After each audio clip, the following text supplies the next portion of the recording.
교수님, 도대체 최적의 토픽 모델링을 어떻게 구해야죠? 이러다가 이번에 졸업 못하겠어요. 저는 평생 학위는 못 받고 수료생으로 살아야 하나요? 토픽 모델링을 아무리 돌려봐도 의미 있는 결과가 나오지 않아요. 무슨 일이야, 지연아? 제가 최근 유행하는 OTT 플랫폼의 리뷰 데이터를 분석하려고 했는데요. 토픽 수를 늘려도 줄여도 결과가 명확하지 않아요. 어떤 때는 너무 세분화되고 어떤 때는 너무 뭉뚱그려져서 도대체 최적의 토픽 수를 어떻게 정해야 할지 모르겠어요. 아, 그 문제로군. 토픽 모델링에서 가장 골치 아픈 부분 중 하나지. 하지만 걱정하지 마. 이 문제를 해결할 수 있는 방법이 있어. 정말요? 어떤 방법인가요? 토픽 모델링에서 최적의 토픽 수를 찾는 것은 매우 중요한 과정입니다. 이를 위해 우리는 주로 두 가지 지표를 활용합니다. Perplexity와 Coherence입니다. 먼저 Perplexity는 모델의 일반화 능력을 측정하는 지표입니다. 이 값이 낮을수록 모델이 새로운 데이터에 대해 더 잘 예측할 수 있다는 의미입니다. 반면 Coherence는 각 토픽 내의 단어들이 얼마나 의미적으로 일관성 있게 구성되어 있는지를 나타냅니다. 이 값이 높을수록 토픽의 해석이 영리하고 의미 있는 결과를 얻을 수 있습니다. 이 두 지표를 활용하여 최적의 토픽 수를 찾는 과정은 다음과 같습니다. 결과 시각화를 위해서 먼저 다양한 토픽 수에 대해 LDA 모델을 학습시키고 각각의 Perplexity와 Coherence 값을 계산합니다. 이 결과를 그래프로 시각화합니다. X축은 토픽 수, Y축은 각각 Perplexity와 Coherence 값을 나타냅니다. 두 지표를 별도의 그래프로 그리거나 동일한 그래프의 다른 축으로 표현할 수 있습니다.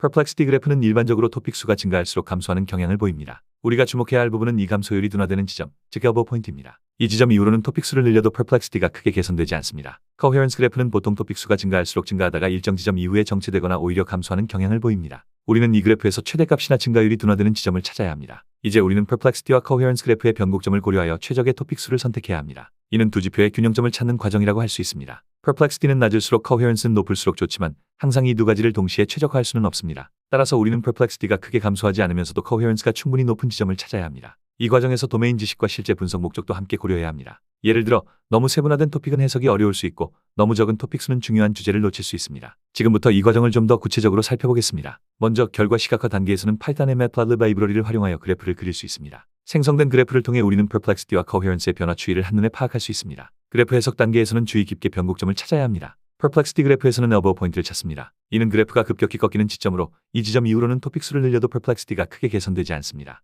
Coherence 그래프에서는 최대값이나 증가율이 둔화되는 지점을 찾습니다. 최적의 토픽 수 선택 단계에서는 이 두 그래프를 종합적으로 고려해야 합니다. 예를 들어 Perplexity가 크게 감소하지 않기 시작하는 지점과 Coherence가 최대가 되는 지점 사이에서 적절한 토픽 수를 선택할 수 있습니다. 이때 주의할 점은 단순히 수치만을 보고 판단하지 않아야 한다는 것입니다. 실제 데이터의 특성과 분석 목적을 고려해야 합니다. 예를 들어 영화 리뷰 데이터를 분석한다면 너무 많은 토픽 수는 비슷한 내용의 토픽들을 만들어낼 수 있고 너무 적은 토픽 수는 중요한 세부 주제를 놓칠 수 있습니다. 따라서 데이터의 특성과 분석 목적에 맞는 적절한 토픽 수를 선택해야 합니다. 또한 선택한 토픽 수로 모델을 학습시킨 후 실제로 각 토픽의 주요 키워드를 확인하고 의미 있는 해석이 가능한지 검토해야 합니다. 때로는 수치상으로는 최적이라고 판단되는 토픽 수가 실제 해석에서는 의미가 없을 수 있기 때문입니다. 그러나 이 과정에서 주의해야 할 점이 있습니다. 첫째, Perplexity와 Coherence 외에도 다른 평가 지표들이 존재하며 경우에 따라 이들을 함께 고려할 필요가 있습니다. 예를 들어 Topic Interpretability나 Topic Diversity 등의 지표도 활용할 수 있습니다. 둘째, 토픽 모델링의 결과는 초기 값에 따라 달라질 수 있으므로 여러 번 실험을 반복하고 그 결과를 평균내는 것이 좋습니다. 이를 통해 더 안정적인 결과를 얻을 수 있습니다. 셋째, 데이터의 전처리 과정도 토픽 모델링의 결과에 큰 영향을 미칩니다.